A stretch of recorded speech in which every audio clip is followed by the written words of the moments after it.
Hoje pela manhã eu estava pegando meu Instagram e aí eu vi que tiveram muitas pessoas que acolheram a minha fala ontem, quando eu falei sobre os vínculos.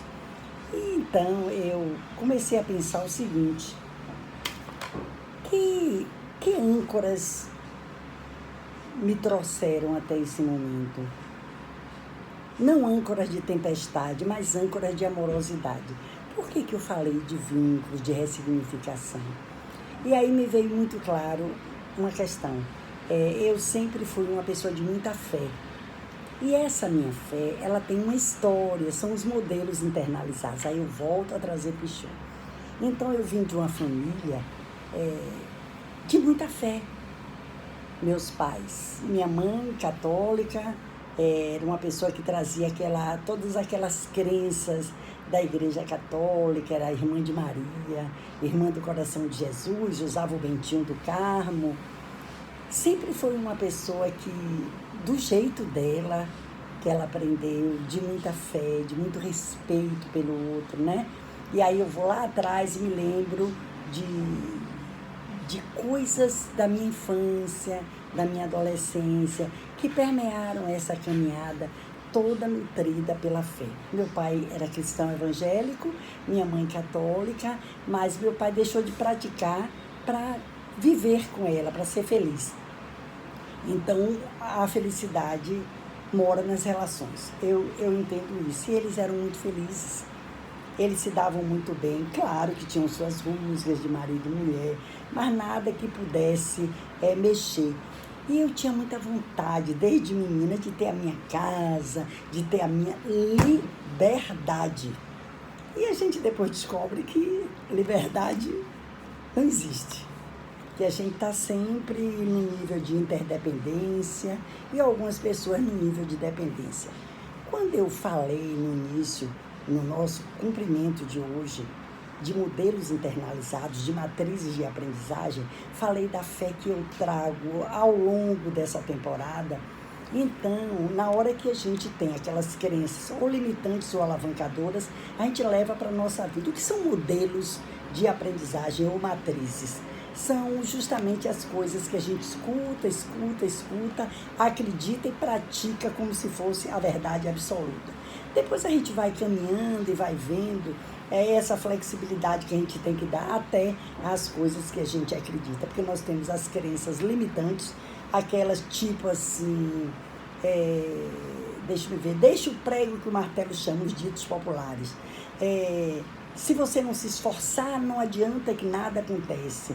Aquelas crenças que limitam. E tem aquelas alavancadoras. Eu tudo posso naquele que me fortalece.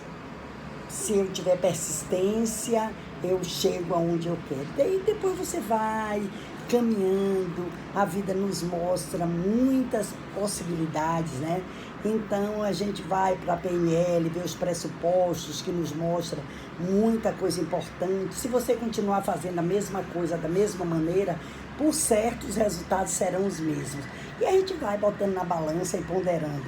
A gente vai também olhando que o que Bert Helling colocou para a gente é a ancestralidade, a importância dessa ancestralidade, a importância do respeito aos nossos pais, nossos avós, e que a gente também traz para a nossa vida. E aí eu trouxe Bert Helling, eu trouxe a PNL, que eu tenho um carinho imenso por Calmas Carinhas, que a minha formação toda foi feita com ele. Fiz o básico, o avançado, o master, o training, e depois eu fiz formação em coach com PNL. E continuei essa caminhada, encontrei pessoas fantásticas. Hoje eu resolvi, nesse nosso bate-papo, trazer pessoas que foram muito preciosas na minha vida. Ontem eu trouxe Graciela Chantelain, da Psicologia Social Pichoniana, que eu fiz a formação em coordenadora de grupos operativos e que eu trabalho também hoje, quando eu atendo em consultório, como terapeuta, eu trago também um pouco da Psicologia Social Pichoniana, mas trago muito também do Eric Berne. Eric Berne que trouxe a análise transacional. Eu sou professora dessa disciplina em algumas faculdades, fiz a formação completa em AT, análise transacional. Na época que eu fiz a análise transacional, eu fui buscar resolução das minhas próprias dúvidas, meus medos, minhas ansiedades, minhas inseguranças. E quando eu vi Gessé Ascioli na época, que é uma pessoa que eu também trago com carinho agora aqui, Gessé Ascioli foi meu professor e ele dizia sempre, gente, o pai, o adulto e a criança, eles se manifestam na nossa vida a cada momento, de acordo com as escolhas também que a gente faça. O PAC, que é o P, pai, A, adulto, e C, criança. Quantas vezes eu estou em algum lugar e que me percebo usando a minha criança adaptada, me adaptando ativamente àquela realidade. Outras vezes eu não dou lugar à minha criança livre, saboto, tem autossabotagem que já vem de uma outra metodologia, mas quando eu não me escuto, eu não posso passar para o outro aquela verdade que às vezes eu acredito e que eu nego. Eu tenho dentro de mim, mas que eu nego. Então, o adulto, meu adulto, ele foi muito sabotado pelo meu pai nutritivo, fazer pelo outro, estar com o outro, resolver pelo outro. Então, muitas vezes o meu adulto, ele era reprimido. Então, hoje eu tenho essa consciência que o estado de ego pai, onde eu posso estar com meu pai nutritivo ou com meu pai crítico, às vezes, enquanto avó, enquanto mãe, a gente critica alguma coisa, a gente fala, comenta. Muitas vezes o tipo de abordagem é utilizando esse pai crítico, mas a gente se dá conta porque o autoconhecimento, porque a autopercepção, porque está olhando para o outro com ideias e valores que permeiam a necessidade dessa criança. Então, eu estava falando dos estados de ego, o pai, o adulto e a criança, aí eu trouxe que às vezes a gente fica muito usando o nosso pai nutritivo, querendo fazer pelo outro, às vezes usando o pai crítico, muitas vezes deixando que a nossa criança, ao nadar, atravessar um lado para o outro da piscina, ao fazer alguma coisa bem leve, então a nossa criança livre. E quando a gente faz licença, desculpe, muito obrigada, então a gente tem aqueles clichês, tudo aquilo que a gente aprendeu enquanto criança. Então, desse jeito, a nossa criança adaptada, ela fica também muito forte. E o cuidado é para não levarmos para a nossa vida cotidiana. Vida cotidiana também é um tema de Pichon. Cenas da vida cotidiana. E essas cenas se repetem na vida de cada um de nós. Então, o que eu penso até aqui? Eu posso pensar uma coisa, sentir outra e fazer outra? Nunca. Então, se a gente integra esses 3 pontos, o pensar, sentir e agir, lá atrás de Pichon, a gente vem e dá uma olhada no Eric Berne, dá uma olhada o que ele traz, o que ele me ensinou na vida, em que momento eu estou madura o suficiente, com desejo, com vontade, até com sabedoria de estar usando, de estar olhando para esses estados de ego que eu vivo na minha vida. E ele muda meu script de vida, eu muda a minha okidade, eu estou ok, o outro não está ok, ou eu estou ok, você está ok, enfim. É um tema que eu digo para vocês, pesquisem um pouquinho, leiam sobre análise transacional. É um tema bem interessante, bem importante e que hoje me instigou muito quando eu acordei de manhã. Eu estava conversando na mesa no café da manhã com minha funcionária e ela trazendo algumas questões pessoais e eu disse para ela, olha, eu recomendo em qualquer área da sua vida você ver o primeiro princípio que organiza qualquer grupo. Pode ser o grupo familiar, pode ser o grupo de trabalho, pode ser o grupo de lazer. Então, o primeiro princípio que organiza um grupo são o porquê, para quê e como. Por que eu estou aqui trabalhando na casa de Celinha? Tem uma resposta. Para que eu estou aqui? É para satisfazer essa necessidade e como. O como são as tarefas. E aí a gente ficou batendo papo, conversando, e eu fiz as 3 perguntas para ela. Eu disse, para que você exerce a sua posição de empregada doméstica? Eu exerço a posição da minha empregada doméstica por 2 coisas, ela disse 2. Primeiro, porque eu gosto muito de trabalhos de casa. E depois, porque eu preciso trabalhar. Eu disse, esse é o porquê? Ela fez, é o porquê. Claro, é o porquê. E para quê? Claro que para ganhar dinheiro eu preciso ganhar dinheiro. Eu preciso me manter, me sustentar. Eu não posso receber esse dinheiro que o governo está dando. E como é que você faz para você ser feliz, satisfazer essa sua necessidade? Ela disse, não, eu gosto muito das coisas que eu faço, então o como é a tarefa. Aí eu expliquei para ela que esse princípio organizador de um grupo nos socorre, nos ajuda a nós não acessarmos os nossos sabotadores ou não fazermos por fazer. Então, na hora que você traz o primeiro princípio, por quê, para quê e como, você está ajudando a você mesmo a desempenhar os seus papéis, que é o segundo princípio, são os papéis. Esses papéis podem ser do líder que puxa, esse papel pode ser do sabotador, esse papel pode ser do porta-voz do grupo, né, ou do bode expiatório. Aí eu não podia estar explicando essa metodologia para ela, mas eu disse, quantas vezes a gente faz por fazer? Quantas vezes a gente deixa de fazer mesmo tendo vontade? Então eu já estava trabalhando os sabotadores para ela. Quando terminamos o bate-papo, café da manhã, eu fiz uma oração para a gente estar começando o dia, porque como eu disse na fala de ontem, das 5 dimensões, que é maestra na minha vida, é a dimensão espiritual. Eu creio que o Senhor da vida é aquele que tudo pode. Ele está presente em cada ação que eu desenvolvo. Ele está presente em todas as coisas que eu faço. Eu faço essa conexão de verdade. Eu abro esse campo do amor, do respeito, da sabedoria todos os dias. Eu acolho meus erros e transformo. Então, transformar a ameaça em oportunidade é isso. É você olhar para a questão, entender que naquele momento você está precisando dar uma revisada ou nos conteúdos técnicos, ou no seu comportamento, ou na sua relação com o outro. Como eu disse no princípio, a felicidade mora nas relações, sim. E na hora que você para olhar isso com o respeito que cada situação requer, você está também se autorrespeitando.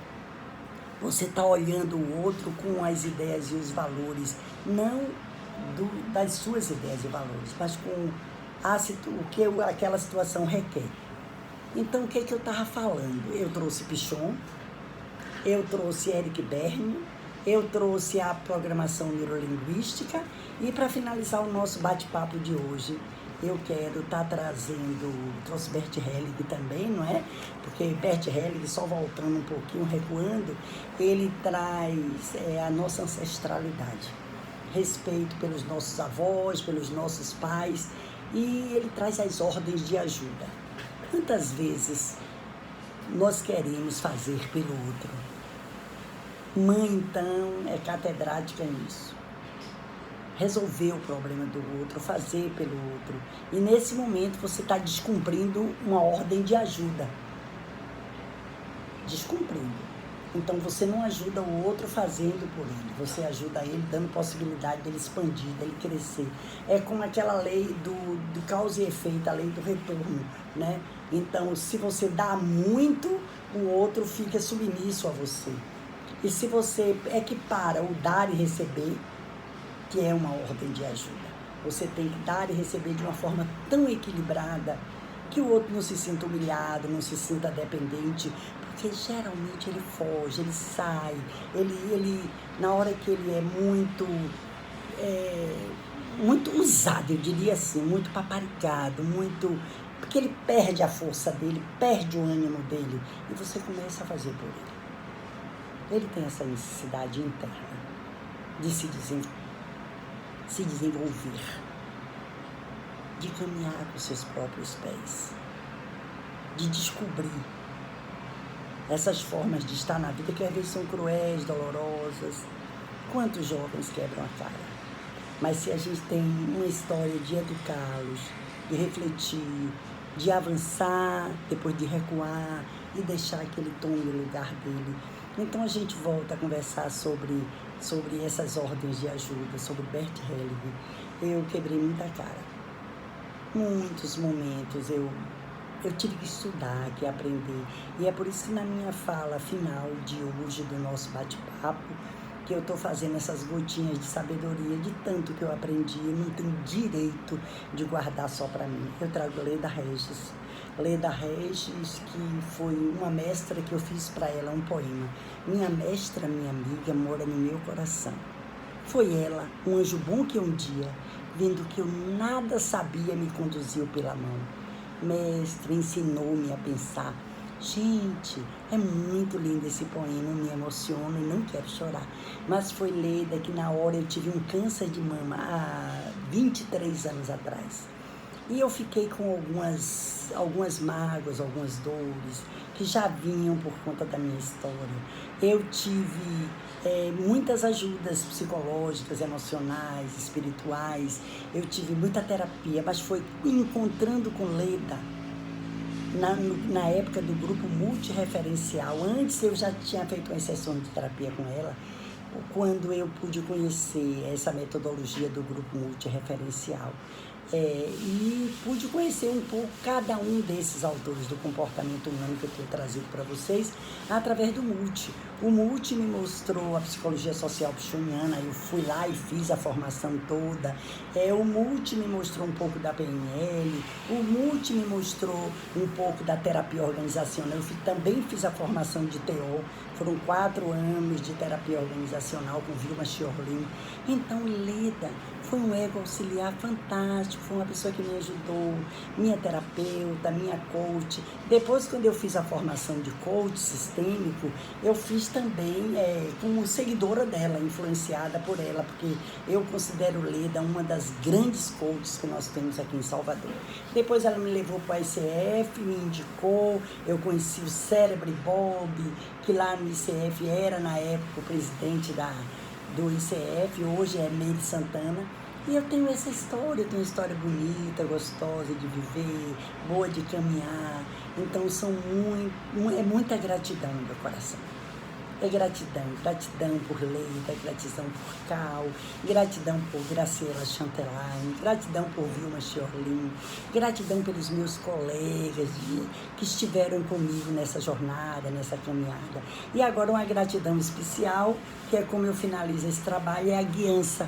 Então, o Leda está fazendo um trabalho de autoconhecimento que eu participei, uma jornada de autoconhecimento, e que essa jornada está disponível para essa segunda turma, se você quiser, você ainda pode entrar sim. Muito bom, porque a gente faz essa revisitação, a gente olha para dentro e a gente se pergunta e descobre quem sou eu.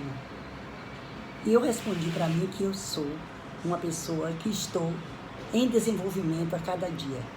O que você não abre mão na sua vida? E eu disse para mim, eu não abro mão de ser uma eterna aprendiz.